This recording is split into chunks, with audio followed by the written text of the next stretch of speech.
Our brain works like a computer and neurons do computation. Now in this video, we are going to learn about one neuronal computation. That is, in neuron, information is encoded as the frequency at which action potential are fired. In laboratory, we can insert a microelectrode inside a neuron, and then we can connect this microelectrode with a battery to stimulate the neuron by injecting current. We can also insert another microelectrode to measure the resulting membrane potential change that occurs during this injection of current. If we inject sufficient amount of current into a neuron, we will see that the membrane potential actually increases above the resting potential, and that is called depolarization. And if the membrane potential meet or exceed the threshold potential, here the red line is the threshold potential at minus 50 millivolt, a full firing occurs. Now what will happen if we further increase the magnitude of the current? You will find the amplitude of the action potential, amplitude means the peak value of the action potential, do not increases. The peak value is plus 40 millivolt. Now what will happen? The number of action potential increases, that means frequency. So in neuron, information is encoded as frequency. Now for this repetitive firing, one channel is very important, that is called delayed rectifier potassium channels. So we will learn how this channel actually helps in this computation. So this is a typical graphical representation of an action potential.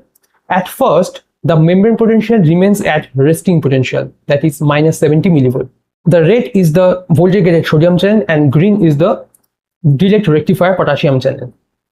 During depolarizations from minus 50 to 0 millivolt, all the voltage gated sodium channels actually open, and it opens very quickly, less than 0.1 millisecond.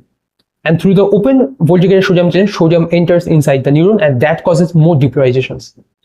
But at that time, the delayed rectifier potassium channels remain closed.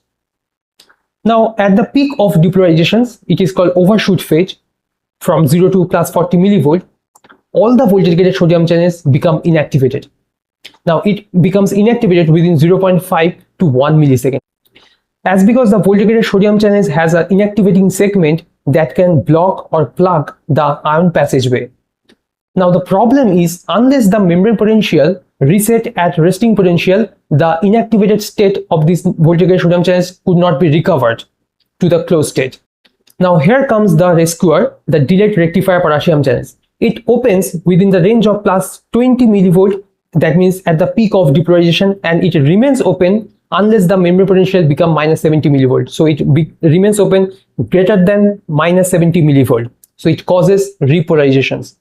And all this resetting requires at least 4 milliseconds, that is called the refractory period.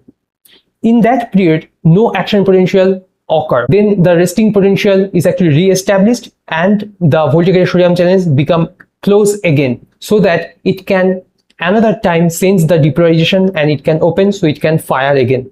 So basically, by the working of delayed rectifier potassium channels, the repolarization occurred and then repetitive firing actually occurred. Now I want to mention some basic information about this delayed rectifier potassium channels. This channel is actually voltage gated because it can sense the change in the voltage of the neuron.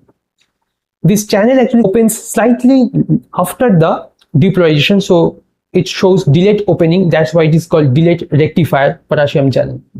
And it also shows little inactivation, not like the voltage gated sodium channel that quickly inactivates. So it remains open unless the resting potential is re-established. Hope this video will help you. If you have any doubt about this topic, you can write me in the comment section. Thank you for watching and always keep learning.